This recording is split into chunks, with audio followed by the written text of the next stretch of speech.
And the Colts have had a hard time all season covering kicks. It's Hester trying to work it back to the middle. Gets past the first wave, and here he goes. It's Hester inside the 30. Hester's going to take it all the way for a touchdown. And no flag, 92 yards.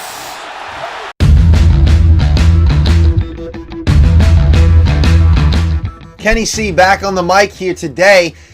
That Devin Hester touchdown, one of his many spectacular returns for a touchdown, and that's why I'm here today to discuss the NFL rule changes regarding the kickoff. Yesterday, the NFL came to a 29-3 vote with the owners in favor of changing the kickoff rules, and now we look at it, the kickers will still line up at the 35-yard line, but now the kicking team will have to line up at the team's opposing 40.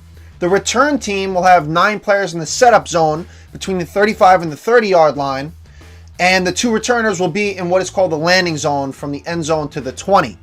Now, no players can move until the return man has the ball in his hands or the ball hits the ground. Only the kicker and the return man can move until that point.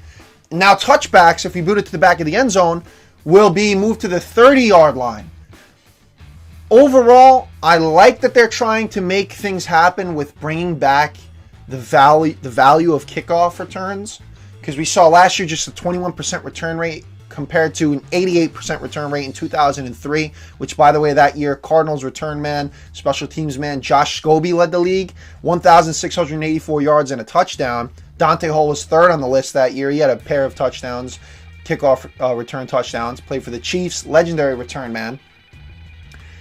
Now, I get that. I get you're trying to eliminate the boring, just boots to the back of the end zone, automatic touchback, and actually bring back a return to the game. But how about we move the kickback to the 30-yard line like it was from 1994 until 2011 to create more of a return?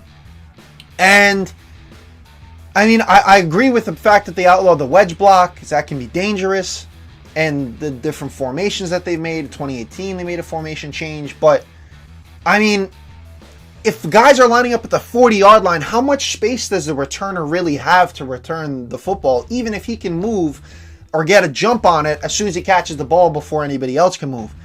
I don't see how it's really going to open up more space for the return man. And you kind of, through the years, the NFL destroyed the careers, well, not destroyed the careers of, but eliminated future careers of people like Josh Cribbs or Devin Hester or Dante Hall, as I mentioned. Guys that were phenoms on the kickoff return. Jacoby Jones, we saw him return a touchdown for the Ravens in the 2013 Super Bowl against the 49ers. I don't know how much it's really going to create. Now, the next thing here that they outlawed, and you guys let me know your thoughts on that. I mean, I don't know how much it's really going to change. It also makes it hard for the defense, because now if it's a touchback, defense has to work with an even shorter field, moved from the 25 to the 30 for a touchback. It kind of puts defenses at a disadvantage, and now you could say, well, then get a better kicker, but the point still remains. It makes it tougher for the defense. So I don't know if I really like it too much. It's only going to be for a year, and then they're going to reevaluate in the offseason, but let me know your thoughts on it. I don't know how much it's really going to change anything. Now, the other thing was the hip drop tackle that they now eliminated. It's a 15-yard penalty and an automatic first down. How do you want defenders to do their job? How are they going to do their job? They can't hit the quarterback high. They can't hit the quarterback low. They can't land on the quarterback. There's a lot of pass interference and holding calls on defenders that try to use their hands a little bit against a wide receiver. The wide receivers are pretty much the golden child, the golden children, and they pretty much can't be touched. I mean, defense is slowly becoming more limited from the game. I'm more of a traditionalist, a football fundamentalist, or a traditionalist. I like it where it's a rough and tough game. It's a nasty and mean game. You know what you signed up for. Look at throughout the years, Deacon Jones used to head slap guys to bring them down. I'm not saying that's right, but that's how nasty it was. And then obviously that was outlawed. Cowboys safety Roy Williams used to horse collar tackle people. 4 people got injured in the 2004 season alone, which caused the NFL to ban horse tackles. My point is, it's a rough and tough game. It's the nature of the game, and now you're making it so that a defender can't even do their job. Hip drop tackles, we saw Mark Andrews get injured, Tyreek Hill, Geno Smith, off of those.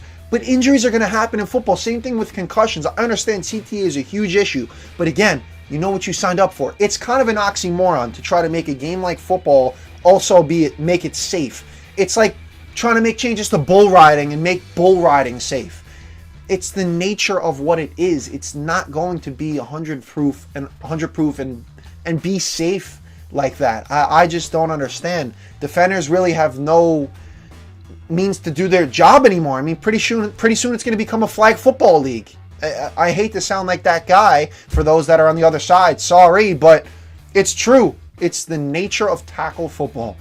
And I rest my case. You guys drop your comments in the comment section below. Those were the two major rule changes made.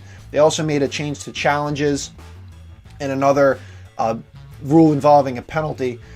But you guys drop yours below, and that's where I stand on the kickoffs, and that's where I stand on the hip drop tackle. I don't know how much you can really do to make the game of football safe without eliminating the actual components of what football is. But again, I rest my case.